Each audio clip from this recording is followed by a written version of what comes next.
بسم الله الرحمن الرحيم الحمد لله رب العالمين والصلاة والسلام على رسول الله وعلى آله وصحبه ومن اتبع هداه. Donc on continue l'explication du livre Lum'atul I'tiqad al-Hadi ila Sabil al-Rashad de l'imam Ibn Qudam al-Maqdisi et une explication de Cheikh Salih ibn Fawzan al-Fawzan hafidahullah ta'ala. Durant le cours dernier, on avait entamé le chapitre de la foi, al-Iman, et on avait vu que c'était une parole, que la foi c'est une parole prononcée avec la langue, ce sont des actes accomplis par les membres du corps, et c'est une croyance qui est contractée par le cœur, et que cette foi augmente en faisant des bonnes actions, et qu'elle diminue en faisant des mauvaises actions.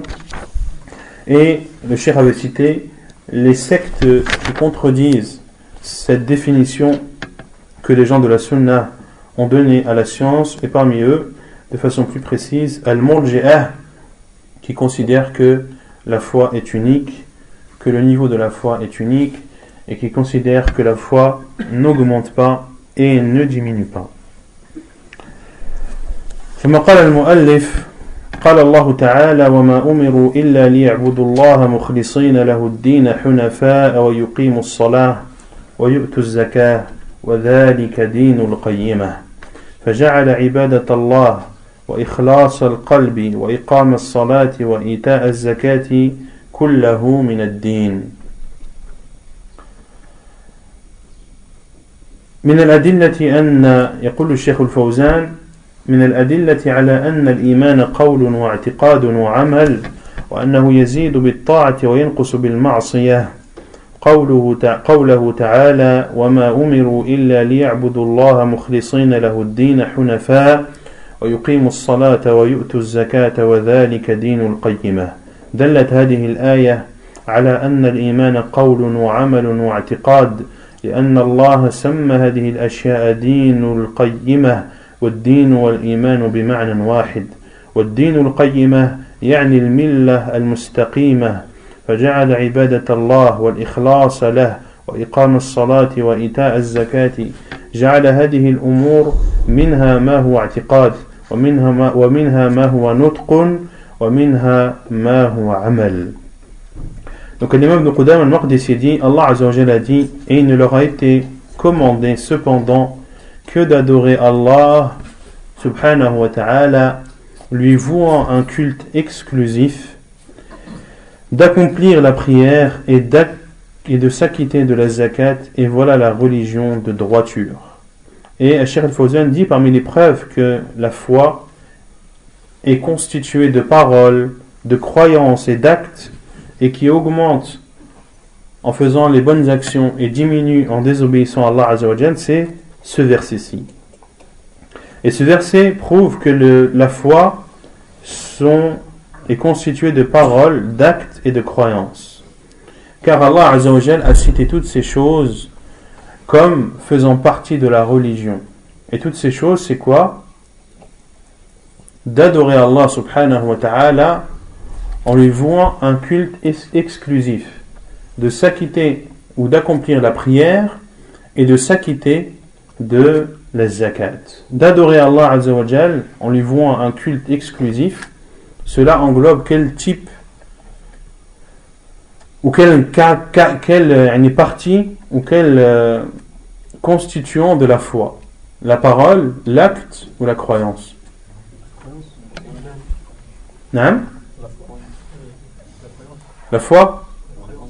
La croyance? Croyance, la foi, c'est la même chose. C'est tout. Adorer Allah en toute sincérité, c'est que de la foi. Il y a aussi les actes et il y a aussi les paroles. Car l'adoration, c'est à la fois, ou ça peut être des paroles, ça peut être des actes et ça peut être une croyance. Et la prière, cela englobe les actes et les paroles. Et la zakat, cela englobe les actes. Et la zakat, cela englobe les actes. Et Allah Azza wa Jalla a considéré tout ceci comme étant, et voilà la religion de droiture. Donc tout ceci fait partie de la religion. Et on avait vu que lorsque la religion est citée toute seule, elle signifie quoi? Lorsqu'on dit l'islam tout seul, il englobe l'islam et la foi. Et lorsque al-iman, la foi, est cité tout seul, il englobe à la fois la foi et l'islam. Mais lorsqu'ils sont cités l'un à côté de l'autre, alors l'islam signifie les choses apparentes et la foi signifie les choses cachées. D'accord? Et ici, Allah Azza wa Jalla a dit la religion de droiture, c'est-à-dire l'islam, autrement dit, cela inclut également la foi. وقال رسول الله صلى الله عليه وسلم الإيمان بضع وسبعون شعبة أعلاها شهادة أن لا إله إلا الله وأدناها إماطة الأذى عن الطريق فجعل القول والعمل من الإيمان. وكذلك هذا الحديث الإيمان بضع وسبعون شعبة أي خصلة أعلاها قول لا إله إلا الله وأدناها إماطة الأذى عن الطريق والحياء شعبة من الإيمان فجعل هذه الأمور من شعب الإيمان وهي قول لا إله إلا الله هذا قول وإماطة الأذى عن الطريق عمل والحياء شعبة من الإيمان اعتقاد لأن الإيمان من أعمال القلوب فجعل الإيمان هو الأقوال والأعمال وأعمال القلوب وأعمال الجوارح فدل على ما قاله أهل السنة والجماعة إن الإيمان قول وعمل واعتقاد ودل الحديث على أن للإيمان مرتبة أعلى ومرتبة أدنى فدل على أنه يزيد وينقص. Puis l'auteur a dit, le prophète sallallahu alayhi wa sallam a dit, la foi fait partie ou est constituée de 70 et quelques branches. La plus haute est l'attestation qu'il n'y a de vraie divinité qu'Allah, et la plus basse est d'enlever une chose nuisible du chemin. Le prophète sallallahu alayhi wa sallam a alors considéré les paroles et les actes comme faisant partie de la foi. Donc le verset prouve que la foi, ce sont des actes, des paroles et une croyance, mais il y a aussi le hadith du prophète sallallahu alayhi wa sallam, comme le dit Cheikh Al-Fawzan, que ce hadith prouve également que la foi est constituée de plusieurs branches. Parmi ces branches, la parole la ilaha illallah, et ceci est une parole. Et le fait d'enlever une chose nuisible du chemin ou d'une route, cela est un acte. وَالْحَيَاءُ شُعْبَةٌ مِنَ الْإِيمَانِ. Et en terminant le hadith, et la pudeur fait partie des branches de la foi. Et la pudeur fait partie des branches de la foi. Donc le prophète sallallahu alayhi wa sallam a considéré tout ceci comme faisant partie des branches de la foi, et cela prouve et appuie ce que les gens de la Sunna disent, à savoir que la foi est considérée et constituée des actes, des paroles et de la croyance. Et le fait que le prophète sallallahu alayhi wa sallam a dit la plus haute de ces branches est la parole la ilaha illallah, et la plus basse c'est le fait d'enlever une chose nuisible de la route, cela prouve que la foi augmente et baisse, car elle a un maximum et un minimum, et tout ce qui a un maximum et un minimum augmente et diminue.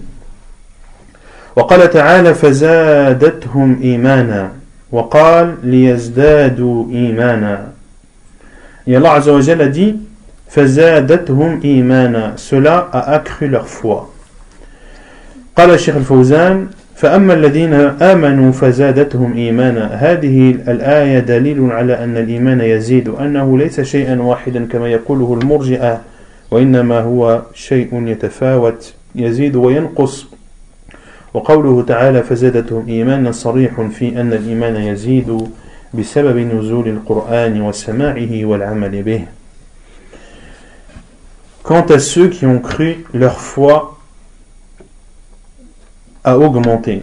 Ce verset est aussi une preuve que la foi augmente et que la foi n'est pas quelque chose d'unique et qui a un seul et même niveau comme le prétendent al-Murji'ah, mais que c'est quelque chose qui oscille, qui augmente et qui diminue. Et la parole d'Allah Azza wa Jal est dans ce sens plus que claire lorsqu'Allah Azza wa Jal dit et cela a accru leur foi, c'est-à-dire que ces croyants, lorsque les versets d'Allah Azza wa Jal descendent sur eux et lorsqu'ils entendent la parole d'Allah Azza wa Jal, cela fait augmenter leur foi. Et le second verset, ليزدادوا إيمانا قال الشيخ الفوزان هو الذي أنزل السكينة في قلوب المؤمنين ليزدادوا إيمانا مع إيمانهم وذلك في قصة الحديبية وما جرى فيها من الامتحان للمؤمنين وأن الكفار منعوهم من أداء العمرة ودخول مكة ولكن الله جل وعلا أنزل السكينة في قلوبهم واستسلموا لأمر الله ورسوله وخضعوا للصلح مع الكفار مع أنهم لا يريدونه ولكن خضعوا له طاعة لله وطاعة لرسوله صلى الله عليه وسلم وهم يكرهون الصلح ويريدون دخول مكة وقد جعل الله في هذا الصلح خيرا للمسلمين وذلة على الكافرين فجعل عاقبته خيرا ومن أعظم ما أنتج هذا الصلح أن الحرب وضعت أوزارها بين المسلمين والكفار فحصل للمسلمين تنفس وهاجر من هاجر المدينة بدون أذى ودخل في الإسلام من يريد الدخول فيه ولم يلق من يصده بسبب هذا الصلح. Le second verset où Allah Azza wa Jalla dit c'est lui qui a fait descendre la sérénité dans le cœur des croyants afin qu'ils ajoutent une foi à leur foi. Et Cheikh Al-Fawzan dit, et ceci, c'est-à-dire ce verset, a été révélé pendant l'accord de Al-Hudaybiyah. L'accord de Al-Hudaybiyah qui a suivi une épreuve pour les musulmans, à savoir que les non-musulmans, les polythéistes de Quraysh, ont interdit aux musulmans de faire la Umrah. Ils étaient partis de Médine, accompagnés du prophète sallallahu alayhi wa sallam, pour accomplir leur Umrah, et les polythéistes leur ont interdit l'entrée à la Mecque.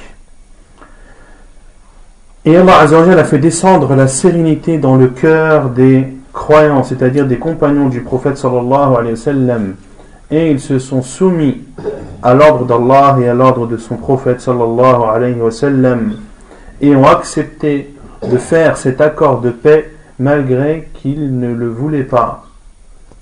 Et beaucoup de compagnons étaient très blessés par le fait que les polythéistes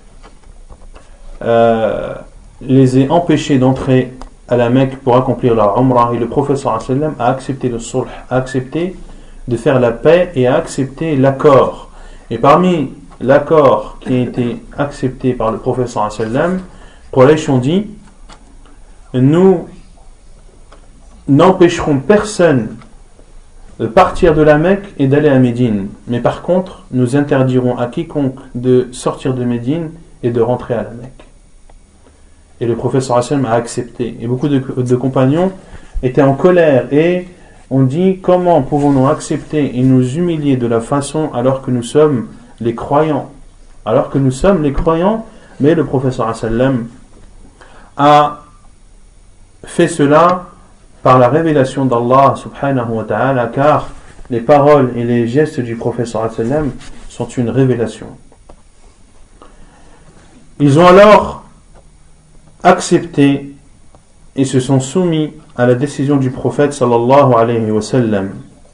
Et grâce à cet accord, et parmi également l'accord, c'était le fait que les musulmans allaient faire la Umrah l'année suivante. Ils ne le feront pas, ils ne pourraient pas la faire cette année-là, mais uniquement l'année suivante. Et ceci a été un bien pour les musulmans, car les musulmans, beaucoup sont partis et ont émigré de la Mecque à Médine en toute sécurité, sans que les polythéistes ne les agressent et ne leur portent atteinte, alors qu'auparavant ils ne le pouvaient pas. Et ceci a donc permis à beaucoup de musulmans d'émigrer à Médine et d'aller rejoindre le prophète sallallahu alayhi wa sallam en toute sécurité, et de se renforcer là-bas et de constituer une armée qui, par la suite, et on le verra après la prière, Inch'Allah, a vaincu les polythéistes de la Mecque et sont entrés victorieux dans la ville sainte de la Mecque. أقول قولي هذا واستغفر الله. بسم الله الرحمن الرحيم. الحمد لله رب العالمين والصلاة والسلام على رسول الله وعلى آله وصحبه أجمعين. أما بعد. ثم قال الشيخ الفوزان حفظه الله: وفي النهاية حصل الفتح المبين، فتح مكة المكرمة ودخولها في ولاية المسلمين ونازع يد الكفار عنها، وكل هذا من ثمرات هذا الصلح العظيم الذي كرهه المسلمون، ولكن الله جعل عاقبته خيرا لهم، وانقاد المسلمون لحكم الله ورسوله، وأنزل الله السكينة في قلوبهم، فلم يحصل منهم مخالفات أو تصرفات بسبب حماسهم، وأنزل الله جل وعلا في قلوبهم السكينة فهدأوا وسكنوا وانقادوا، وإن كان كثير منهم لا يرضون بهذا الصلح لأنهم يعتبرونه وضيعة على المسلمين، ولا يعلمون أن الله جعله عزا للمسلمين، وإن عاقبته كانت خيرا للمسلمين، فدل هذا على أن الذي يستسلم لحكم الله ورسوله وينقاد له أن إيمانه يزيد بذلك. Cheikh Fawzan, Hafidahullah, dit: et au final, donc après ou à l'issue de cet accord de l'Hudaybiyah, ceci a permis aux musulmans de se renforcer à Médine et d'avoir une armée plus forte, et ainsi d'avoir gagné et d'avoir conquéri la ville de la Mecque et de l'avoir épargné de la suprématie du polythéisme. Et Allah Azza wa Jalla a donc fait que la fin soit bonne et que les musulmans, malgré leur désaccord, malgré le fait qu'ils se soient sentis humiliés en faisant ce pacte, Allah Azza wa Jalla a fait descendre sur leur cœur la sérénité qui a fait en sorte qu'ils soient tranquilles, qu'ils soient sereins, qu'ils soient réfléchis, et qu'aucun d'eux n'ait contredit le prophète sallallahu alayhi wa sallam malgré qu'ils n'étaient pas d'accord. Et ceci a eu pour conséquence la victoire de la Mecque. Et on doit retenir de cela que toute personne qui se soumet au jugement d'Allah et au jugement du prophète sallallahu alayhi wa sallam, que cela sera ou est un moyen d'augmenter la foi, car Allah Azza wa Jalla dit: huwa alladhi anzala as-sakinata fi qulubil mu'minin liyazdadu imanan ma'a imanihim. Donc leur foi a augmenté car ils se sont soumis aux recommandations du prophète sallallahu alayhi wa sallam. ثم قال المؤلف: وقال رسول الله صلى الله عليه وسلم: يخرج من النار من قال لا إله إلا الله وفي قلبه مثقال برة أو خردلة أو ذرة من الإيمان فجعله متفاضلا. ثم قال الشيخ الفوزان: أخبر النبي صلى الله عليه وسلم أنه يخرج من النار يوم القيامة من قال لا إله إلا الله مع إيمان قلبه بمعناها وتيقنه بمدلولها، ويخرج من النار من في قلبه مثقال حبة من إيمان وهو متيقن لمعنى هذه الكلمة بخلاف الذي يقولها بلسانه وهو لا يعتقد معناها كالمنافقين فإنهم لا تنفعهم. وفي هذا رد على من يقول إن الإيمان قول باللسان، وفيه رد على من يرى أن الإيمان هو التصديق فقط وأنه شيء واحد لا يزيد ولا ينقص، لأن الله تعالى يقول للرسول صلى الله عليه وسلم: أخرج من كان في قلبه أدنى أدنى أدنى مثقال حبة من خردل من إيمان. Et l'auteur, l'imam Ibn Qudam al-Maqdisi, a cité un autre hadith du prophète sallallahu alayhi wa sallam qui dit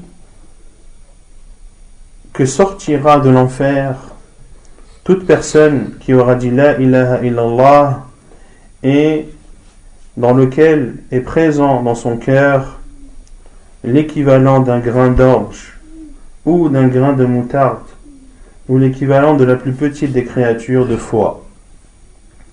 Donc le prophète sallallahu alayhi wa sallam a fait, en donnant ces trois types de métaphores, cela prouve que la foi n'est pas unique et que les niveaux de foi diffèrent en fonction des personnes. Et Cheikh Al-Fawzan dit en expliquant ce hadith que le prophète sallallahu alayhi wa sallam a informé que des personnes seront sorties de l'enfer le jour du jugement, des personnes qui auront dit La ilaha illallah, et des personnes qui auront une partie de la foi, minime soit-elle, et cela les fera sortir de l'enfer, ils n'y resteront donc pas éternellement. Et ceci prouve que le fait de la dire avec sa langue ne suffit pas, mais qu'il faut la croire avec son cœur, et c'est également une réponse à ceux qui disent que la foi c'est uniquement des paroles avec la langue, comme le disent une certaine faction de Al-Murji'ah, comme on l'a vu le cours dernier, qui disent que la foi c'est uniquement la parole. Lorsque tu dis La ilaha illallah, tu es croyant. Cela est faux, car de cette parole on pourrait en déduire que les hypocrites qui disent ce qu'ils ne pensent pas sont des croyants.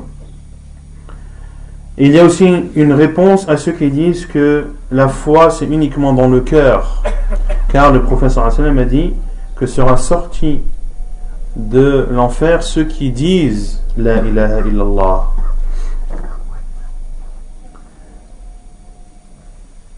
Et une autre preuve que la foi diminue, c'est la parole d'Allah Azza wa Jal qu'il dira à son envoyé sallallahu alayhi wa sallam le jour du jugement. Et ce hadith est rapporté par Al-Bukhari et Muslim, où Allah Azza wa Jal dira au prophète sallallahu alayhi wa sallam: fais sortir de l'enfer celui qui a dans son cœur la plus petite particule de foi dans son cœur. Donc ce hadith prouve aussi que il y aura des personnes qui sortiront de l'enfer et qui n'auront dans leur cœur qu'une partie extrêmement infime de foi.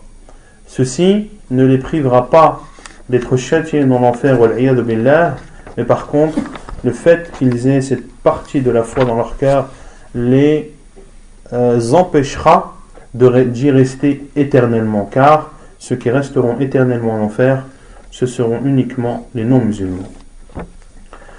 ثم قال المؤلف فصل في الإيمان بالغيب.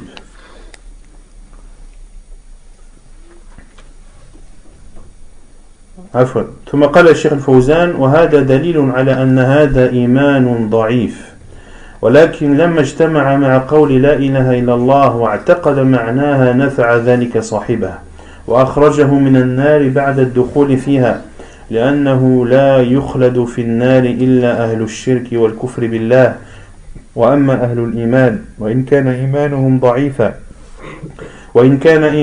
ضعيفا جدا وإن دخلوا النار بذنوبهم فإنهم لا يخلدون فيها بل يخرجون منها بإيمانهم. والشاهد من الحديث كما ذكر المؤلف أن الإيمان يضعف حتى يكون مقدار حبة خردل، ردا على الذين يقولون إن الإيمان شيء واحد لا يتفاوت وهو عمل قلبي فقط. Et Cheikh Al-Fawzan continue son explication du hadith en disant qu'il y a dans cela la preuve que celui qui a la plus petite particule de foi dans son cœur, mais qui a été associé à la parole La ilaha illallah, tout en croyant et en considérant et en croyant que cette parole est vraie, que cela profitera à la personne qui l'a prononcée et le fera sortir de l'enfer dans lequel il ne restera pas éternellement, car comme nous l'avons dit, l'éternité dans l'enfer est un châtiment réservé exclusivement aux non-musulmans. Et il faut retenir de ce hadith, comme nous l'avons dit également, que la foi descend et diminue jusqu'à atteindre la taille d'un grain de moutarde, et ceci répond à ceux qui disent que la foi est à un niveau unique qui ne change pas. Le chapitre de la foi en l'invisible. قال الشيخ الفوزان لما عرف الإيمان وذكر الأدلة على تعريفه عند أهل السنة والجماعة ذكر أن الإيمان بالغيب هو ما غاب عن الناس ولم يشاهدوه من الأمور الماضية والأمور المستقبلة التي لم يشاهدها الناس لأنها قد مضت وانقضت أو لأنها لم تحدث بعد مما صحت به الأخبار فهذا ليس للعقل فيه دخل أبدا وإنما الاعتقاد فيه على النقل وهو الخبر الصادق عن الله ورسوله صلى الله عليه وسلم فكل ما أخبر الله عنه من الغيوب الماضية والغيوب المستقبلة وكل ما أخبر عنه رسوله صلى الله عليه وسلم من الغيوب الماضية والغيوب المستقبلة فإنه يجب الإيمان به والتسليم له من غير تدخل بعقولنا وأفهامنا لأن هذا شيء لا تدركه عقولنا ولا أفكارنا وإنما مبناه على التسليم والتصديق لخبر الله ورسوله صلى الله عليه وسلم. Puis Cheikh Al-Fawzan dit, après que l'auteur ait donné la définition de la foi, à savoir que ce sont des paroles, des actes, des croyances avec le cœur qui augmentent et qui diminuent, et qu'il a cité les preuves de cela, il a entamé le chapitre de la croyance aux choses invisibles. Et l'invisible, c'est ce que les gens ne voient pas, c'est ce que les gens ne constatent pas. Et l'invisible peut faire partie des choses passées comme des choses futures que les gens n'ont pas encore constatées. Ce sont des choses qui sont passées, c'est-à-dire que nous n'avons pas constaté de notre vivant, ou des choses qui vont avoir lieu et dans lesquelles les hadiths du prophète sallallahu alayhi wa sallam authentiques en ont cité l'existence future. Et dans ce genre de choses, en ce qui concerne l'invisible, les raisons n'ont pas lieu d'être. Nous n'avons pas à faire travailler notre cervelle ou notre cerveau dans les choses de l'invisible, car ce sont des choses que nous ne constatons pas. Et ce sont des choses auxquelles il faut croire. Tout ce qu'Allah Azza wa Jalla a informé comme chose invisible, ou tout ce que le prophète sallallahu alayhi wa sallam a informé comme chose invisible, nous devons y croire avec certitude. Et nous devons soumettre nos raisons et nos pensées à cela, et ne pas essayer de réfléchir ou d'essayer de trouver une logique dans tout cela, mais nous devons nous contenter uniquement de nous soumettre. والإيمان إنما هو الإيمان بالغيب أما الإيمان بالشيء المشاهد هذا لا ميزة فيه لأحد ولا يسمى إيمانا يعني الإنسان لا يؤمن إلا بما يشاهده ويراه هذا ليس إيمانا ولهذا لا يقبل الإيمان إذا قامت القيامة أو حضر الإنسان أجله وشاهد ما كان يخبر عنه من الأمور الغائبة عنه فإذا عاينها وأبصرها لا يقبل إيمانه. Et la foi, comme le dit Cheikh Al-Fawzan, c'est justement de croire aux choses invisibles. Quant aux choses visibles qui existent et que l'on voit, il n'y a pas de mérite à y croire. Et cela n'est pas considéré comme une foi, car l'être humain croirait ce qu'il voit et ce qu'il constate. Ceci n'est pas une foi. Et la foi n'est pas acceptée et ne sera pas acceptée le jour du jugement lorsque l'être humain s'apprête à mourir, car dans ces moments-là, il verra de ses propres yeux ce dont il aura été informé comme chose invisible. Mais s'il compte y croire après les avoir vus, sa foi ne sera pas acceptée. وقد جاء في الحديث إن الله يقبل توبة العبد ما لم يغرغر يعني ما لم تبلغ روحه الغرغرة لأنها إذا بلغت روحه الغرغرة انتهى الإيمان وانتهى العمل ووقع الإنسان فيما أخبر عنه في الماضي وشاهده عيانا لقد كنت في غفلة من هذا فكشفنا عنك غطاءك فبصرك اليوم حديد. هذا خطاب للإنسان أنه عند نزع روحه يشاهد ما كان يخبر عنه في حياته فحينئذ لا ينفعه إيمان.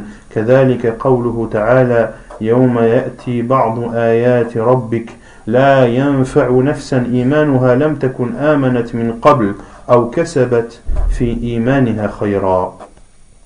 Et il était rapporté dans le hadith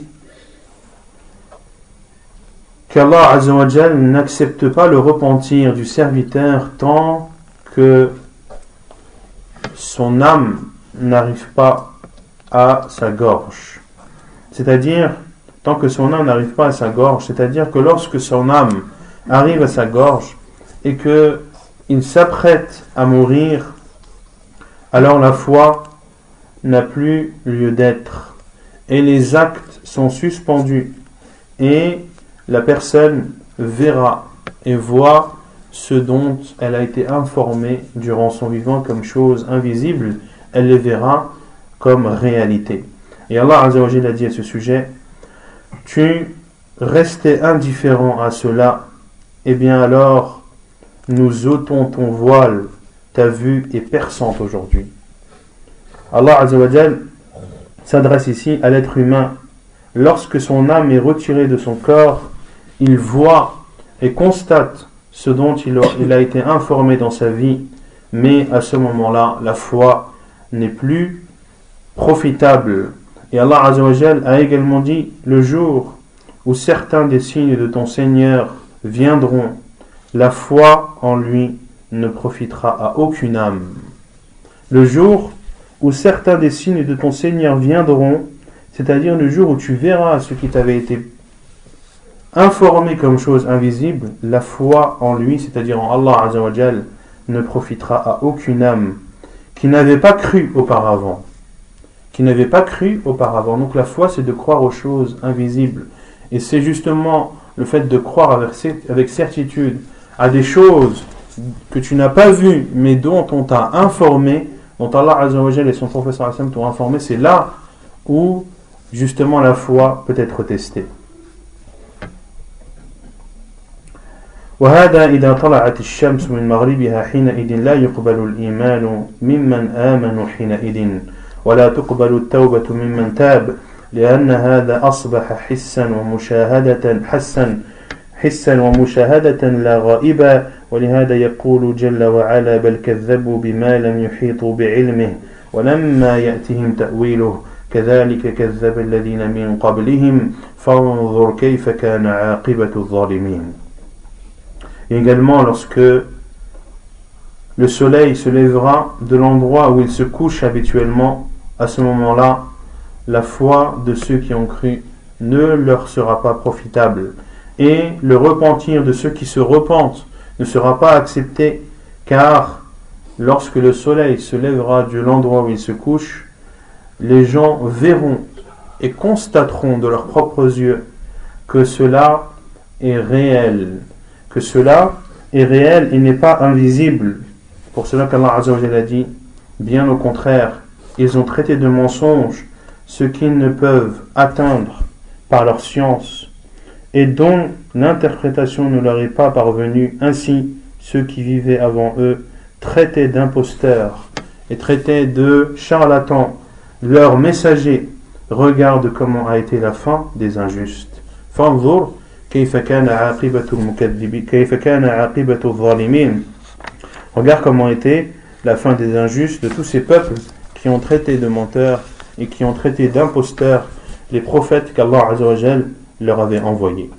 ويقول الله جل وعلا في أول سورة البقرة ذلك الكتاب لا ريب فيه هدى للمتقين الذين يؤمنون بالغيب ويقيمون الصلاة. فأول صفات المتقين أنهم يؤمنون بالغيب يعني بما غاب عنهم ولم يشاهدوه ولكن اعتمدوا فيه على خبر الصادق فآمنوا به كأنهم يشاهدونه عيانا لأنهم يصدقون بأخبار الله وأخبار رسوله صلى الله عليه وسلم. Et Allah Azza wa Jal dit dans le début de sourate Al-Baqarah, ذلك الكتاب لا ريب فيه, ce livre qui ne fait l'ombre d'aucun doute, هدى للمتقين, qui est une guidée pour les pieux, الذين يؤمنون بالغيب, qui sont ces pieux? Ceux qui croient en l'invisible et qui font la prière. La première des caractéristiques de ces pieux est le fait qu'ils croient en l'invisible, c'est-à-dire de ce qu'ils ne voient pas et de ce qu'ils ne constatent pas, mais ils se basent sur les informations émanant d'Allah et de son envoyé sallallahu alayhi wa sallam, et en ces informations ils ont cru comme s'ils le voyaient. Ils ont cru en ces choses invisibles comme s'ils les voyaient, car c'est Allah et son envoyé sallallahu alayhi wa sallam qui nous informent de ces choses. فالأمور الغائبة والمستقبلة لا يعتمد فيها على العقول ولا على الأفكار، وإنما يعتمد فيها على الأخبار الصحيحة الصادرة عن الله جل وعلا عالم الغيب والشهادة، أو الصادرة عن نبيه صلى الله عليه وسلم الذي لا ينطق عن الهوى إن هو إلا وحي يوحى. ويدخل في هذا الباب الكثير من الأخبار الماضية كأخبار الأمم، خبر آدم والملائكة، وخبر الأمم السابقة قوم نوح وعاد وثمود وقوم إبراهيم وأصحاب مدين وغيره من الأمم. هذا كله أخبر الله عنه فيجب الإيمان به وهو غيب ماضي. Donc il faut croire en toutes les choses invisibles dont nous ont informé Allah et son envoyé sallallahu alayhi wa ala alihi wa sallam, comme choses, comme on l'a vu, passées, comme les informations ou l'histoire des peuples qui nous ont précédés, les informations concernant Adam et les anges, les informations concernant les peuples qui nous ont précédés, le peuple de Nuh, le peuple de Ad, de Thamoud, le peuple de Ibrahim, Ashabu Madian, et beaucoup d'autres parmi les communautés qui nous ont précédés. Tout ceci nous a été relaté par Allah subhanahu wa ta'ala. Il faut donc y croire avec certitude. Et cela fait partie des choses invisibles qui ont eu lieu auparavant. وكذلك الغيوب المستقبلة مثل أشراط الساعة وما يكون قبل قيام الساعة وما يكون في آخر الزمان، وكذلك الإيمان بعذاب القبر ونعيمه وما أخبر عنه صلى الله عليه وسلم من ذلك، كذلك الإيمان باليوم الآخر وما يكون فيه، والإيمان بالبعث والنشور، والإيمان بالجنة والنار، كل ذلك داخل في الإيمان بالغيب، بل الإيمان بالله جل وعلا داخل في الإيمان بالغيب، لأننا لم نرى الله جل وعلا، وإنما آمنا به اعتمادا على آياته الكونية وآياته القرآنية وأخبار رسله عليهم الصلاة والسلام. Et également il y a les choses invisibles qui vont avoir lieu dans le futur, comme les signes de la fin des temps, et ce qui va précéder l'heure, et également tout ce qui va se produire dans la fin des temps, de croire également au châtiment et au délice de la tombe, de croire en ce que le prophète sallallahu alayhi wa sallam nous a informé concernant le jour dernier, de toutes les étapes que nous devrons surmonter durant ce jour, de croire en la résurrection et de croire au fait que nous sortirons de nos tombes, de croire au paradis et à l'enfer. Tout ceci fait partie de la croyance en l'invisible. La croyance en Allah, elle aussi fait partie de la croyance en l'invisible, car Allah Azza wa Jal, nous ne l'avons pas vu, mais nous devons croire en lui, et nous croyons en lui car nous avons les preuves universelles et les preuves coraniques, ainsi que les informations que nous ont transmises les prophètes et envoyés d'Allah alayhimus salam. نحن نؤمن بالله وأسمائه وصفاته ووجوب عبادته اعتمادا على الأخبار الصادقة والآيات البينة والبراهين الساطعة أمام أعيننا مما نشاهده من خلق الله وملكوت الله، وأن هذا الكون لا يمكن أن يكون أوجد نفسه أو أن يكون أحد أوجده غير الله سبحانه وتعالى، أم خلقوا من غير شيء أم هم الخالقون أم خلقوا السماوات والأرض بل لا يوقنون. من هو الذي ادعى أنه خلق ذرة أو خلق حبة أو خلق شعيرة أو خلق شيئا من السماوات والأرض. Nous croyons donc en Allah, en ses noms et attributs, et nous devons obligatoirement, et nous croyons aussi en l'obligation de l'adorer subhanahu wa ta'ala, et ceci est basé sur toutes les informations qui nous ont été transmises et les signes évidents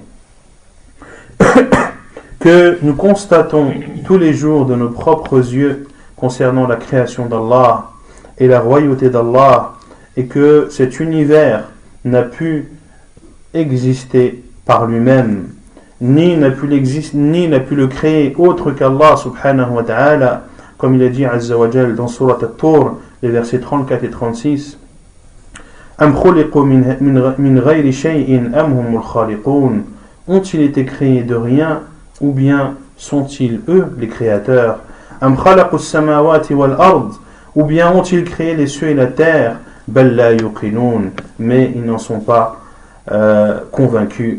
Qui prétend avoir créé ne serait-ce qu'un grain de blé? Qui prétend avoir créé les cieux et la terre? ما أحد ادعى هذا من الكفار مع شدة كفرهم وعنادهم لا يستطيعون أن يدعوا أنهم خلقوا شيئا أروني ماذا خلقوا من الأرض أم لهم شرك في السماوات أم آتيناهم كتابا فهم على بينة منه. Personne n'a prétendu avoir créé les cieux et la terre, même les non-musulmans, malgré leur mécréance accrue et malgré leur obstinence dans le fait de ne pas croire en Allah subhanahu wa ta'ala, et dans leur conflit, ils ne peuvent pas prétendre qu'ils ont créé quelque chose. Comme l'a dit Allah Azza wa Jal, montrez-moi ce qu'ils ont créé de la terre. Ont-ils été associés à la création des cieux, ou leur avons-nous apporté un livre qui contienne des preuves de ce qu'ils font? فالله جل وعلا يتحداهم فيقول هؤلاء الذين تعبدونهم من دون الله أروني ماذا خلقوا من الأرض ما أحد ادعى أن معبوده خلق شيئا لأنه لا يمكنه أن يدعي هذا أبدا والله جل وعلا أخبر أنه خلق السماوات والأرض وأنه خلق الجن والإنس وأنه يخلق ولا أحد يعترض على الله في خلقه سبحانه وتعالى. إذن لا أحد يقدر على ذلك، لا أحد يقدر أن يتعرض على الله فيقول لا هذا الشيء خلقه فلان وهذا الشيء خلقه فلان، لا أحد يدعيه ولا يستطيعون هذا. والله يتحداهم فيقول أبرزوا براهنكم على أن أحدا يخلق غير الله أم جعلوا لله شركاء خلقوا كخلقه فتشابه الخلق عليهم قل الله خالق كل شيء وهو الواحد القهار. Personne donc n'a prétendu avoir créé les cieux et la terre, même les pires des mécréants. Et Allah Azza wa Jalla les défie en leur disant: ces divinités que vous adorez en dehors d'Allah, montrez-moi ce qu'elles ont créé sur terre. Personne n'a prétendu que sa divinité a créé quelque chose, car il ne peut pas prétendre cela. Allah Azza wa Jal, quant à lui, a informé qu'il a créé les cieux et la terre.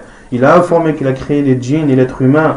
Il a informé qu'il a créé et qu'il crée. Et personne ne peut le contredire dans cela. Personne donc ne peut contredire cela, et personne ne peut dire si c'est un tel qui a créé les cieux et la terre, c'est telle et telle divinité. Personne jusque-là n'a prétendu de telles paroles. Et Allah Azza wa Jal leur dit: apportez vos preuves. Si autre qu'Allah a aussi créé, comme il le dit Azza wa Jal, am ja'alu lillahi shuraka, ont-ils donné à Allah des associés, khalaqu ka khalqi, qui auraient créé comme sa créature, fatashabaha al-khalqu alayhim, au point que les différentes créatures se ressemblent. Puis Allah Azza wa Jal dit: qulillahu khaliqu kulli shay, dit Allah est le créateur de toutes choses, wa huwa al-wahid al-qahhar, et c'est l'unique, celui qui a la suprématie. أخبر سبحانه وتعالى أنه خلق ويخلق ولا أحد يعترض، لا أحد يقول على هذا، بل العقول استسلمت لهذا، ولا أحد ادعى أن أحدا يخلق مع الله، فلذلك جل وعلا هو الخلاق وحده سبحانه وتعالى، وهو الخالق جل وعلا هذا بتسليم العالم كله كفارهم ومؤمنهم ومؤمنيهم وأن الله هو الخالق ولئن سألتهم من خلق السماوات والأرض ليقولن الله ولئن سألتهم من خلقهم ليقولن الله يعترفون بهذا أن الخلق لله وإذا كان له الخلق فله الأمر وهو الذي يأمر وينهى ويشرع ألا له الخلق والأمر تبارك الله رب العالمين. Personne donc n'a prétendu cela, bien au contraire. Les non-musulmans ainsi que les musulmans sont d'accord sur le fait que c'est Allah subhanahu wa ta'ala le créateur, comme l'a dit Allah azza wa jal, et si tu les questionnais qui a créé les cieux et la terre, ils te diront c'est Allah. Et il dit aussi subhanahu wa ta'ala, et si tu les questionnais qui les a créés, ils te diront c'est Allah. Ils admettent donc dans cela que c'est Allah azza wa jal qui crée et que la création lui appartient. Et si la création lui appartient, alors le commandement aussi lui appartient. Ala lahul khalq wal amr. La création et le commandement lui appartiennent. Gloire à Allah, le Seigneur des mondes. ونكتفي بهذا القدر وسبحانك اللهم وبحمدك أشهد أن لا إله إلا أنت أستغفرك وأتوب إليك.